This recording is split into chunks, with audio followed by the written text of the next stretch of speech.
गुरुर्ब्रह्मा गुरुर्विष्णु गुरुदेवो महेश्वरा गुरु साक्षात् परब्रह्म तस्मै श्री गुरुवे नमः।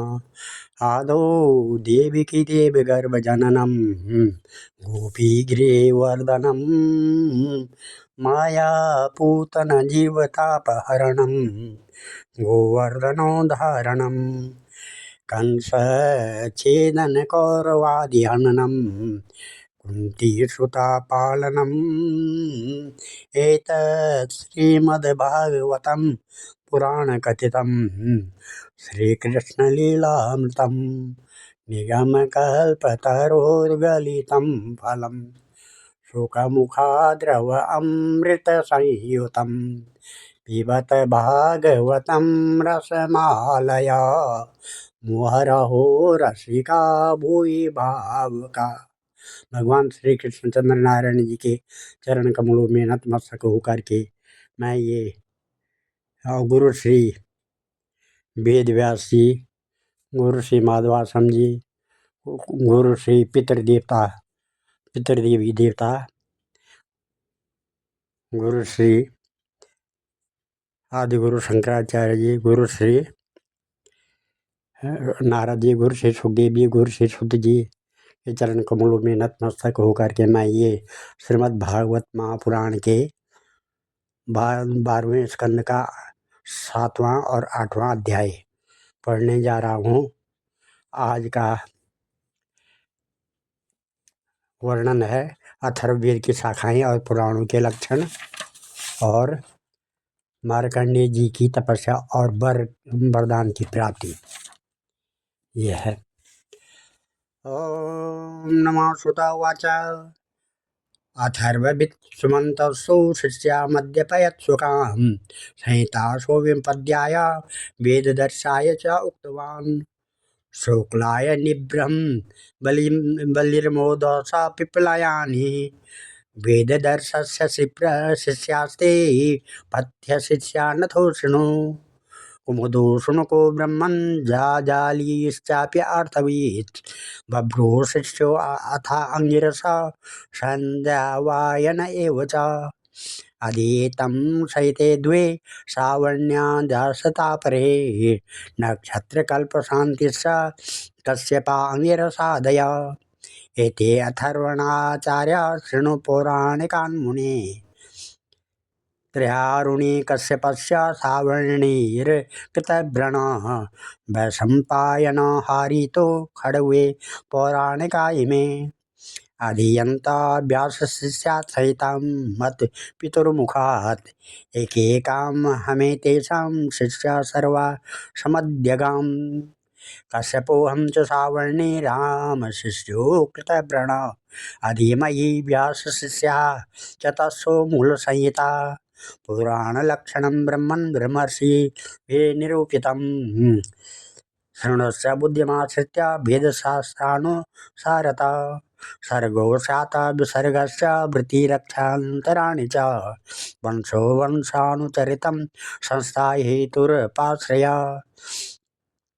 दशवीरलक्षणे युक्तं पुराणं तद्विदो विदुः केचित् पञ्चविधं ब्रह्मन् महादल्पव्यवस्थया अव्याकृतगुणाक्षोभान् महता स्त्रीभृतोऽहं भूतमात्रेन्द्रियार्थानां सम्भवः सर्ग उच्यते पुरुषानुगृहीतानाम् एतेषां वासनामया विसर्गोऽयं समाहारो बीजं समाचरम्।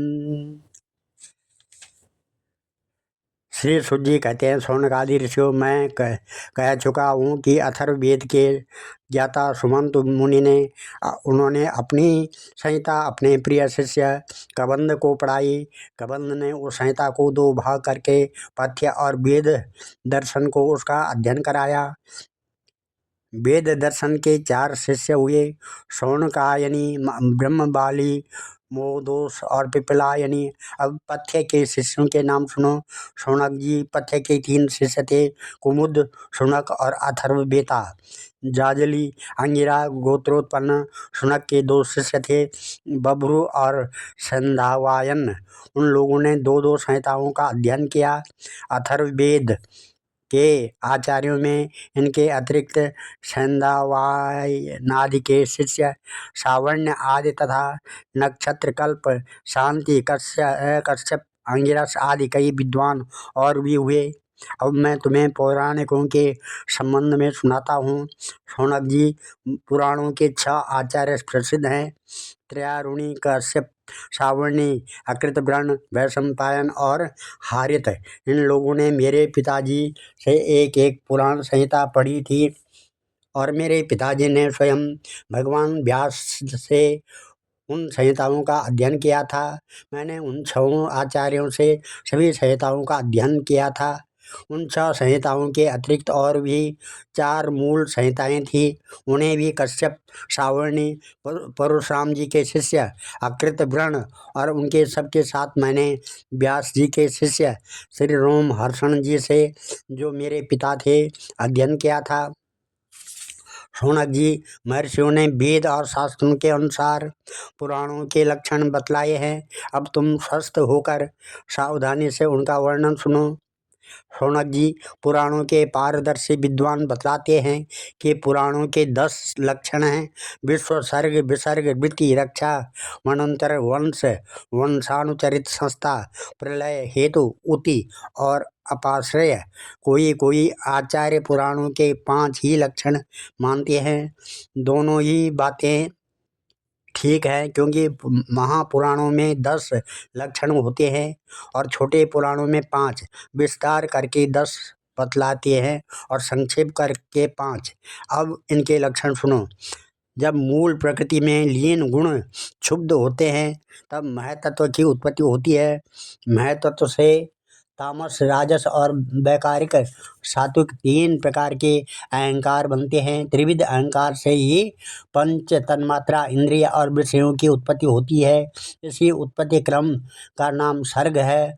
परमेश्वर के अनुग्रह से सृष्टि का सामर्थ्य प्राप्त करके महतत्व आदि पूर्व कर्मों के अनुसार अच्छी और बुरी वासनाओं की प्रधानता से जो यह चराचर शरीरात्मक जीव की उपाधि की सृष्टि करते हैं, यह बीज से दूसरे बीज के समान, इसी को विसर्ग कहते हैं।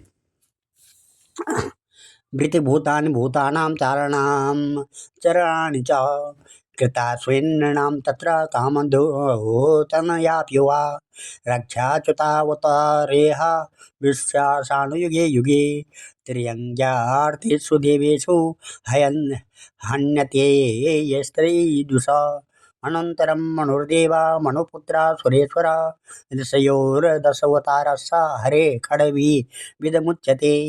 राज्यं ब्रह्मप्रसूतानां वंशत्रयकालिकोऽन्वयः वंशानुचरितं तेषामृतं वंशधाराश्रये नैमित्तिकं प्राकृतिको नित्य अत्यान्तिको लयः संस्थिते कविभिः प्रोक्ता चतुर्दशा स्वभावतः। हेतुर्जीवो यस्य सर्गादि विद्याकर्मकारक यं चानो शयनं प्राहुरव्याकृतं ममताव परे व्यतिरेकान्वयो यस्य जागृता स्वप्न सुषुप्तिषु मायामयेषु यद्ब्रह्मा जीववृत्तिष्वपाश्रया पदार्थेषु यथा द्रव्यं सन्मात्रं रूपनामसु बीजादिपञ्चतन्तासु रहवस्थासु युतायुतं विरमेत यदा चित्तं हित्वा वृत्तत्रयं स्वयं योगेन वा तदात्मानं वेदहाया निवर्तते। एवं लक्षणानि पुराणानि पुराविद मुनयो 18 प्राहुः क्षुल्लकानि महन्ति च ब्राह्मं पाद्यं वैष्णवं च शैवं लिङ्गं समारूढं नारदीयं भागवतो आग्नेयं स्कन्दासंहितं भविष्यं ब्रह्मवैवर्तं मार्कण्डेयं सवामनं वाराहं मत्स्यं कूर्मं च ब्रह्माण्डाख्यामिति श्रुता। ब्रह्मनिदं समाख्यातं शाखाप्रणयनं मुने शिष्य प्रशिष्याणां ब्रह्मतेजो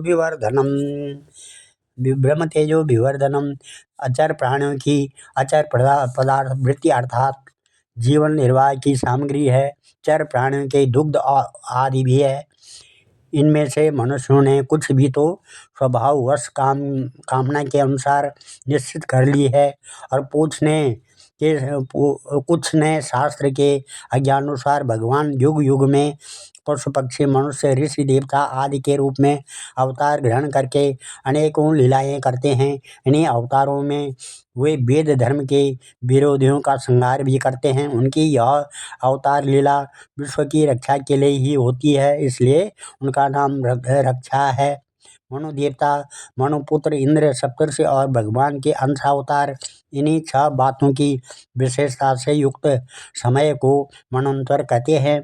ब्रह्मा जी से जितने राजाओं की सृष्टि हुई है, उनकी भूत, भविष्य और वर्तमानकालीन संतान परंपरा को वंश कहते हैं। उन राजाओं के तथा उनके वंशधरों के चरित्र का नाम वंशानुचरित्र है। इस विश्व ब्रह्मांड का स्वभाव से ही प्रलय हो जाता है। उसके 4 भेद हैं: नैमित्तिक, प्राकृतिक, नित्य और आत्यांतिक। तत्वज्ञ विद्वानों ने इन्हीं को संस्था का कहा है।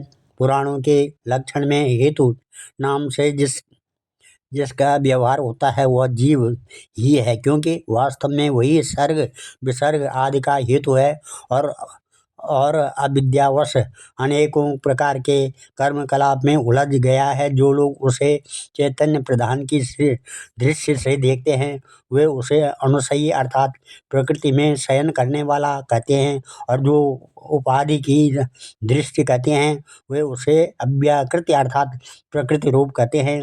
जीव की वृत्तियों के 3 विभाग, जागृत, स्वप्न और सुषुप्ति, जो इन अवस्थाओं में इनके अभिमानी विश्व, तेजस और प्राज्ञ मायामय रूपों में प्रतीत होता है, और इन अवस्थाओं से परे तुरीय तत्व के रूप में भी लक्षित होता है, वही ब्रह्म है। उसी को यहाँ अपाश्रय शब्द से कहा गया है।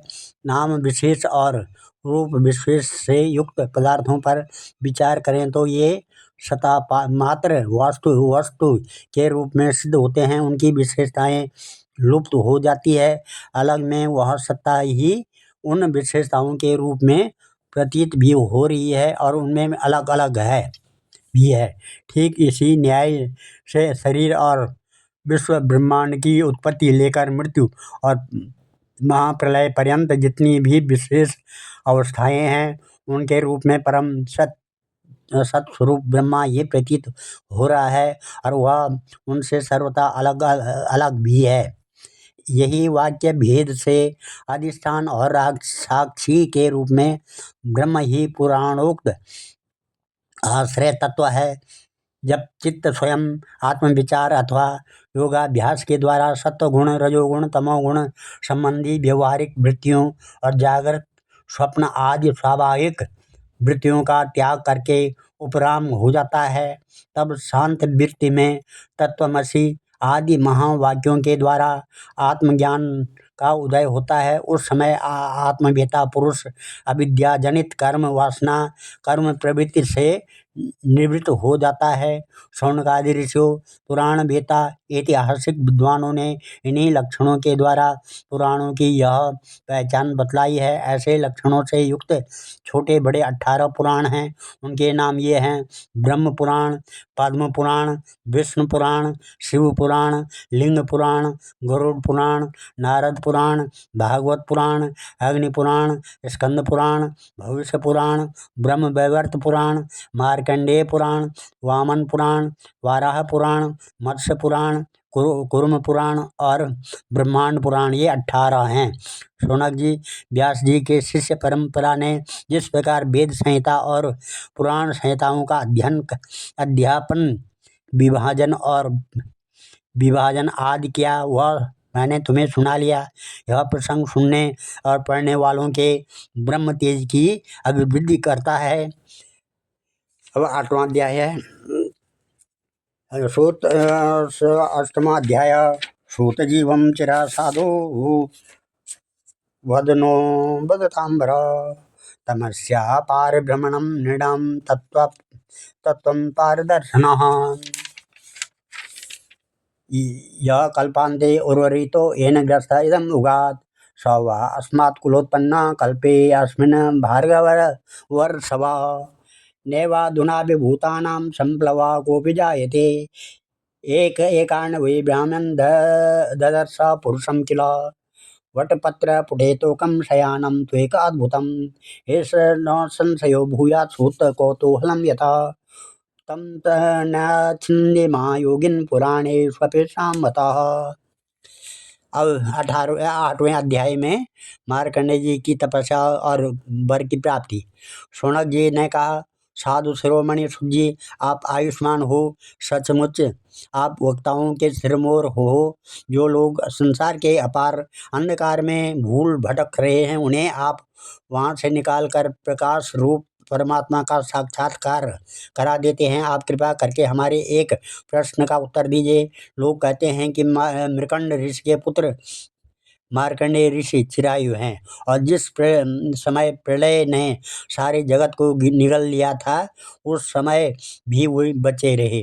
परंतु सूर्य हुए तो इस कल्प में हमारे ही वंश में उत्पन्न हुए एक श्रेष्ठ भृगुवंशी हैं, और जहाँ तक हमें मालूम है, इस कल्प में अब तक प्राणियों का कोई प्रलय नहीं हुआ है। ऐसी स्थिति में यह बात कैसे सत्य हो सकती है कि जिस समय सारी पृथ्वी प्रलयकालीन समुद्र में डूब गई थी, उस समय मार्कंडेय जी उसमें डूब उतरा रहे थे, और उन्होंने अक्षय वट के पत्ते के दोने में अत्यंत अद्भुत और सोए हुए बाल मुकुंद का दर्शन किया। सूत जी, हमारे मन में बड़ा संदेह है और इस बात को जानने की बड़ी उत्कंठा है। अब आप बड़े योगी हैं, पौराणिकों में सम्मानित हैं, आप कृपा करके हमारा यह संदेह मिटा दीजिए, संदेह मिटा दीजिए।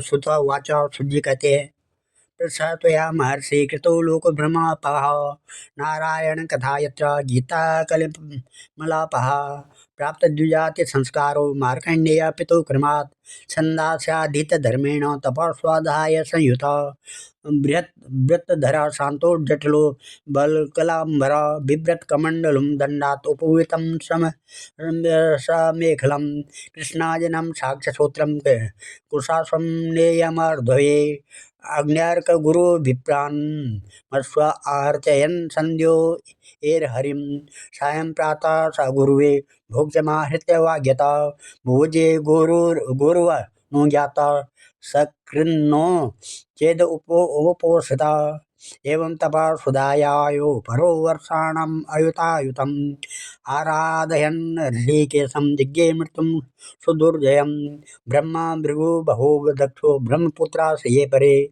निर्देवा पितृभूतानि तेना सन ते विस्मृता इत्थं बृहत् व्रतधरस्तपा सुधाया संयमः तद्वावदोक्षयं योगी ध्वस्तक्लेशान्तरात्मना तथैवं युञ्जत चित्रं महायोगेन योगिनः व्यतीतायं महान् कालो मन्त्रा एतत्पुरन्दरो ज्ञाता सप्तमे अस्मिन् किलन्तरे तपो विसङ्ख्यतो ब्रह्मन्नेरेभ्य तद्विघातनं गन्धर्व अप्सरसा कामं वसन्तमलयानिलो मुनये प्रेषयामास रजस्तोकमदो यथा तथा ते वे तदाश्रमं जगमुर्हिमाद्रे पार्श्व उत्तरे पुष्पभद्रा नदी यत्र चित्रार्घ्य च शिलाभिभो तदाश्रमपदं पुण्यं पुण्यं तिरुमलतास्थितं पुण्यद्विजकुलाकीर्णं पुण्यमलजलाश्रयं मत ब्रह्म संगीता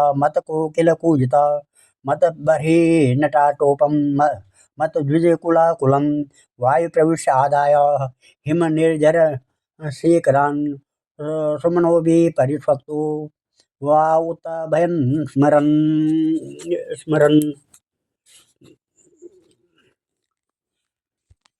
स्मरन् उद्यचन्द्रादिये निशाभुक्त प्रबालास्तव कालिभिः गोपद्रुमलता जाले तत्रासित कुसुमाकरा अन्वयमान गन्धर्वे गीतवादित्रयूथके अदृश्यवात्यार्पेषु स्वश्रीयूथपति स्मरः हुत्याग्निसमुपासीनं ददृशु शक्रकिङ्करा मिलिताक्षं दुरदर्शं मूर्तिमत्मिवानलम् नृतोस्तस्य पुरता स्त्रीस्तु गायिका जगु मृदंग वीणा पणे वे वाद्यं चक्रु मनोरमं संदग्नेस्त्र स्वधनुषि काम पंचमुखं तदा मधुर्मनोहं रजस्नोको इंद्रभृत्या विकर्पयन् क्रीडन्त्या पुञ्जका त्वया कन्दुके स्थलगौरवात् वृषमुद्विग्नमद्या केशवस्त्या शतत्सजा इतस्तु भ्रमद्दृष्टेश्चलन्त्या कन्दुकं वायुर्जहार तद्वासा सूक्ष्मं तुटिलमेखलं विसर्जा तदा बाणं मत्स्वा तं स्वजितं स्मर सर्वं तत्र भुवन्मोदमनीषस्य सौद्यमा इत्थं कुर्वन्तो मुनेस्तेषां मुनिः दह्यमानं निवर्तो प्रबद्धो हि विवार्वकः विवर्वका इन्द्राणुचैर्ब्रह्मान् धोर्षितोऽपि महामुनि इन्नां दहमो भावं न तच्चित्रं महत्सुहि दृष्ट्वा निस्तेजसं कामं सगणं भगवान् स्वराट श्रुत्वानुभावं ब्रह्मर्षि विस्मयं समगात्परं तस्यैवं युञ्जतः चित्तं तपः स्वाध्याय संयमे अनुग्रहाय विरासीनं नरनारायणो हरि। इस प्रकार से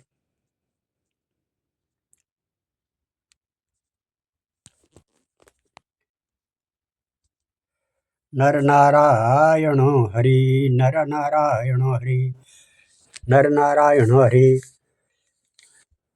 सूत जी ने कहा, शौनक जी आपने बड़ा सुंदर प्रश्न किया, इससे लोगों का भ्रम मिट जाएगा। और सबसे बड़ी बात तो यह है कि इस कथा में भगवान नारायण की महिमा है। जो इसका गान करता है उसके सारे कलिमाल नष्ट हो जाते हैं। शौनक जी मृकंड ऋषि ने अपने पुत्र मार्कंडेय के सभी संस्कार समय समय पर किए। मार्कंडेय जी विधि पूर्वक वेदों का अध्ययन करके तपस्या और स्वभाव स्वाध्याय से संपन्न हो गए थे। उन्होंने आजीवन ब्रह्मचर्य कर व्रत लिए रखा था। शांत भाव से रहते थे। सिर पर जटाएं बढ़ा रखी थी। वृक्षों की छाल की का ही वस्त्र पहनते थे। वे अपने हाथों में कमंडलों और दंड धारण करते। शरीर पर यज्ञोपवीत और मेखला शोभायमान रहती। काले मृग का चर्म, रुद्राक्षमाला और कुश यही उनकी पूंजी थी। यह सब उन्होंने अपने आजीवन ब्रह्मचर्य व्रत की पूर्ति के लिए ही ग्रहण किया था। वे सायंकाल और प्रातःकाल अग्निहोत्र, सूर्योपास्थान, गुरुवंदन, ब्राह्मण सत्कार, मानस पूजा और मैं परमात्मा का स्वरूप ही हूँ, इस प्रकार की भावना आदि के द्वारा भगवान की आराधना करते थे। सायं प्रातः भिक्षा लाकर गुरुदेव के चरणों में निवेदन कर देते और मौन हो जाते। गुरु जी की आज्ञा होती तो एक बार खा लेते, अन्यथा उपवास कर जाते। मार्कंडेय जी ने इसी प्रकार तपस्या और स्वाध्याय में तत्पर रहकर करोड़ों वर्षों तक भगवान की आराधना की और इस प्रकार उस मृत्यु पर भी विजय प्राप्त कर ली, जिसको जितना बड़े बड़े योगियों के लिए भी कठिन है। मार्कंडेय जी की मृत्यु विजय को देखकर ब्रह्मा, भृगु, शंकर, दक्ष प्रजापति, ब्रह्मा जी के अन्यान्य पुत्र तथा मनुष्य, देवता, पितर एवं अन्य सभी प्राणी अत्यंत विस्मित हो गए। आजीवन ब्रह्मचर्य व्रतधारी एवं योगी मार्कंडेय जी इस प्रकार तपस्या, स्वाध्याय और संयम आदि के द्वारा अविद्या आदि सारे क्लेशों को मिटाकर शुद्ध अंतःकरण इंद्रियातीत परमात्मा का ध्यान करने लगे। योगी मार्कंडेय जी महायोग के द्वारा अपना चित्त भगवान के स्वरूप में जोड़ते रहे। इस प्रकार साधन करते करते बहुत समय 6 मनंतर व्यतीत हो गए। ब्रह्मन इस 7वें मनंतर में जब इंद्र को इस बात का पता चला कि तब तो वे उनकी तपस्या से शंकित और भयभीत हो गए, इसलिए उन्होंने उनकी तपस्या में विघ्न डालना आरंभ कर दिया। शौनक जी, इंद्र ने मार्कंडेय जी की तपस्या में विघ्न डालने के लिए उनके आश्रम पर गंधर्व अप्सराएं काम, वसंत, मलयानिल, लोभ और मद को भेजा। भगवान ये सब उनकी आज्ञा के अनुसार उनके आश्रम पर गए। मार्कंडेय जी का आश्रम हिमालय के उत्तर की ओर है। वहाँ पुष्प भद्रा नाम की नदी बहती है और उसके पास ही चित्रा नाम की एक शिला है। शौनक जी, मार्कंडेय जी का आश्रम बड़ा ही पवित्र है। चारों ओर हरे भरे पवित्र वृक्षों की पंक्तियां हैं, उन पर लताएं लहलहाती रहती। वृक्षों के झुटमुट में स्थान स्थान पर पुण्यात्मा ऋषिगण निवास करते हैं और बड़े ही पवित्र एवं निर्मल जल से भरे जलाशय सब ऋतुओं में एक से ही रहते हैं।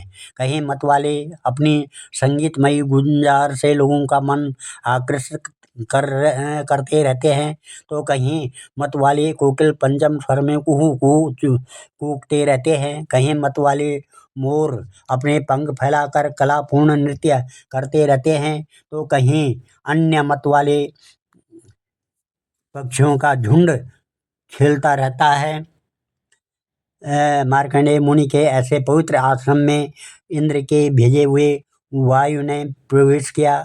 वहाँ उसने पहले शीतल झरनों की नन्ही नन्ही फुइयाँ संग्रह की। इसके बाद सुगंधित पुष्पों की आलिंगन किया और फिर काम भाव को उत्तेजित करते हुए धीरे धीरे बहने लगा। कामदेव के प्यारे सखा बसंत ने भी अपनी माया फैलाई। संध्या का समय था। चंद्रमा उदित हो अपनी मनोहर किरणों का विस्तार कर रहे थे।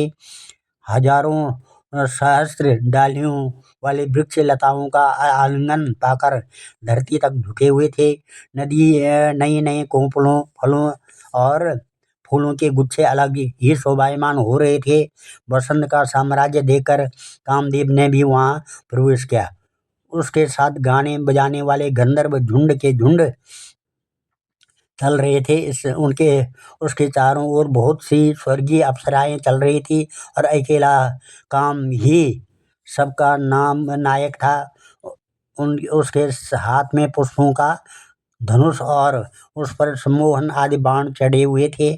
उस समय मार्कंडेय मुनि अग्निहोत्र करके भगवान की उपासना कर रहे थे। उनके नेत्र बंद थे। वे इतने तेजस्वी थे मानो स्वयं अग्निदेव ही मूर्तिमान होकर बैठे हों। उनको देखने से ये मालूम हो जाता था कि इनको पराजित कर सकना बहुत ही कठिन है। इंद्र के आज्ञाकारी सेवकों ने मार्कंडेय मुनि को इसी अवस्था में देखा। अब अप्सराएं उनके सामने नाचने लगी। कुछ गंधर्व मधुर गान करने लगे, तो कुछ मृदंग, वीणा, ढोल आदि बाजे बड़े मनोहर स्वर में बजाने लगे। शौनक जी, अब कामदेव ने अपने पुष्प निर्मित धनुष पर पंचमुख बाण चढ़ाया। उसके बाण के 5 मुख हैं: शोषण, दीपन, सम्मोहन, तापन और उन्मादन। जिस समय वह निशाना लगाने की ताक में था, उस समय इंद्र के सेवक बसंत और लोभ मार्कंडेय मुनि का मन विचलित करने के लिए प्रयत्नशील थे। उनके सामने ही पुंजिक स्थली नाम की सुंदरी अप्सरा गेंद खेल रही थी। स्तनों के भार से बार बार उनकी कमर लचक जाया करती थी। साथ ही उसकी चोटियों में गुथे हुए सुंदर सुंदर पुष्प और मालाएं बिखर कर धरती पर गिरती जा रही थी। कभी कभी वह तिरछी चितवन से इधर उधर देख लिया करती थी। उसके नेत्र कभी गेंद के साथ आकाश की ओर जाते, कभी धरती की ओर और कभी हथेलियों की ओर। वह बड़े हाव भाव के साथ गेंद की ओर दौड़ती थी। उसी समय उसकी गर्दनें टूट गई और वायु ने उसकी झीनी सी साड़ी को शरीर से अलग कर दिया। कामदेव ने अपना उपयुक्त अवसर देकर और यह समझकर कि अब मार्कंडेय मुनि को मैंने जीत लिया है, उनके अब ऊपर अपना बाण छोड़ा, परंतु उसकी एक न चली। मार्कंडेय मुनि पर उसका सारा उद्योग निष्फल हो गया। ठीक वैसे ही जैसे असमर्थ और अभागे पुरुषों के प्रयत्न विफल हो जाते हैं। शौनक जी, मार्कंडेय मुनि अपरिमित तेजस्वी थे। काम, बसंत आदि आए तो थे, इसलिए ही उन्होंने तपस्या के से भ्रष्ट कर दिए, परंतु अब उनके तेज से जलने लगे और ठीक उसी प्रकार भाग गए जैसे छोटे छोटे बच्चे सोते हुए सांप को जगाकर भाग जाते हैं। शौनक जी, इंद्र के सेवकों ने इस प्रकार मार्कंडेय जी को पराजित करना चाहा, परंतु वे रति भर भी विचलित न हुए। इतना ही नहीं, उनके मन में इस बात को लेकर तनिक भी अहंकार भाव न हुआ। सच है, महापुरुषों के लिए यह कौन सी आश्चर्य की बात है। अब देवराज इंद्र ने देखा कि कामदेव अपनी सेना के साथ निस्तेज हतप्रभु होकर लौटा है और सुना है कि ब्रह्मर्षि मार्कंडेय जी परम प्रभावशाली हैं। तब उन्हें बड़ा ही आश्चर्य हुआ।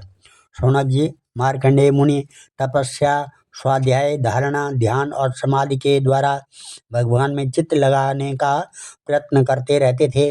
तब उन पर कृपा प्रसाद की वर्षा करने के लिए मुनिजन नयन मनोहरी नरोत्तम नर और भगवान नारायण प्रकट हुए। तो शुक्ल कृष्ण नव कंचनो लोचनो चतुर्भुजो रवकवल्कलांबरो पवित्र पाणि उपवीतकं त्रिवत् कमंडलो दंडमृजुं वैणवं पद्माक्षमालायुतजन्तुमार्जनं वेदं च साक्षात् तप एव रूपिण तप तत्वर्णं पिसंरोचसा प्रांशुददानो विविधर्षभार्चितो ते वे भगवतो नुरूपे नरनारायणाभिषि दृष्टोत्थाया दरेणोर्चैर्ननामाङ्गेन दण्डवत् स तत्सदर्शनं नन्दा निवृत्तात्मेन्द्रियाशया हृष्यरोमा अश्रुपूर्णाक्षो नरसिंहितावदीक्षितुम् उत्थाय प्राञ्जलिप्रभुः औत्सुक्यादालिशन्निव नमो नमः इति ईशानो बभाषे गदाक्षरा तयोरासनमादाय पादयोरवनिज्य च अर्हणेनानुलेपेन धूपमालेरपूजयत् शुकमासनमासीनो प्रसादाभिमुखो मुनि पुरारानम्य पदाभ्याम गरिष्ठाभिद अब्रवीत। इस प्रकार से उन दोनों में एक का शरीर गौरवर्ण था और दूसरे का श्याम। दोनों के ही नेत्र तुरंत ही के खिले हुए कमल के समान कोमल और विशाल थे। 4 भुजाओं थी, एक चर्म, एक मृग चर्म पहने हुए थे तो दूसरे वृक्ष की छाल हाथों में कुश लिए हुए थे और गले में 3 सूत के यज्ञोपवीत शोभायमान थे। वे कमंडलू और बांस का सीधा दंड ग्रहण किए हुए थे। कमल गट्टे की माला और जीवों को हटाने के लिए वस्त्र की कूंची भी रखे हुए थे। ब्रह्मा इंद्र आदि के भी पूज्य भगवान नर नारायण कुछ ऊंचे कद के थे और वेद धारण किए हुए थे। उनके शरीर से चमकती हुई बिजली के समान पीले पीले रंग की कांति निकल रही थी। वे ऐसे मालूम होते थे मानो स्वयं तप ही मूर्तिमान हो गया हो। अब मार्कंडेय मुनि ने देखा कि भगवान के साक्षात स्वरूप नर नारायण ऋषि पधारे हैं। तब वे बड़े आदर भाव से उठकर खड़े हो गए और धरती पर दंडवत लौटकर साष्टांग प्रणाम किया। भगवान के दिव्य दर्शन से उन्हें इतना आनंद हुआ कि उनका रोम रोम, उनकी सारी इंद्रियां एवं अंतःकरण शांति के समुद्र में गोता खाने लगे। शरीर पुलकित हो गया, नेत्रों में आंसू उमड़ गए आए, जिनके कारण वे उन्हें भर आंख देख भी न सकते। तदंतर वे हाथ जोड़कर उठ खड़े हुए। उनका अंग अंग भगवान के सामने झुका जा रहा था। उनके हृदय में उत्सुकता तो इतनी थी मानो वे भगवान का आलिंगन कर लेंगे। उनसे और कुछ तो बोला न गया। गदगद वाणी से केवल इतना ही कहा, नमस्कार नमस्कार। इसके बाद उन्होंने दोनों को आसन पर बैठाया, बड़े प्रेम से उनके चरण पखारे और अर्घ्य, चंदन, धूप और माला आदि से उनकी पूजा करने लगे। भगवान नर नारायण सुखपूर्वक आसन पर विराजमान थे और मार्कंडेय जी पर कृपा प्रसाद की वर्षा कर रहे थे। पूजा के अनंतर मार्कंडेय मुनि ने उन सर्वश्रेष्ठ मुनि वेशधारी नर नारायण के चरणों में प्रणाम किया और स्तुति की।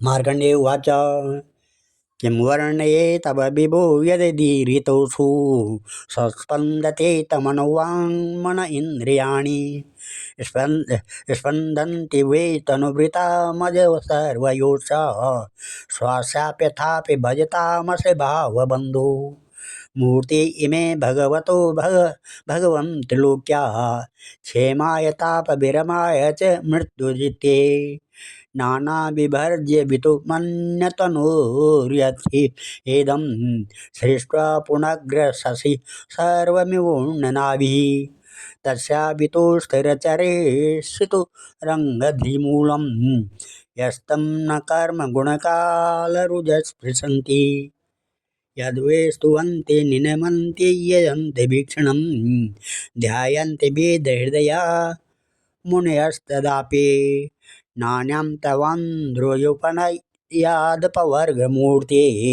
क्षेमं जनस्य परितो व्ययीश विद्या ब्रह्मा विवेत्यलमतो द्विपरार्धधिष्णया कालस्य ते किमुत तत्कृतभौतिकानां तद्वै भजा मृतधियस्तव पादमूलं हित्वेदमात्तच्छदि चात्मगुरुपरस्य देहाद्पार्थं सदन्तमविज्ञपात्रं विन्देतं ते तर्ह्य सर्वमनीषितार्थं सत्त्वं रजस्तम इति स तवात्मबन्धो मायामया स्थितलयोदयहेतवोऽस्या लीलार्जिता यदपि सत्त्वमयि प्रशान्ते नाने नृणं व्यसनमोघभियस्य याभ्यम्।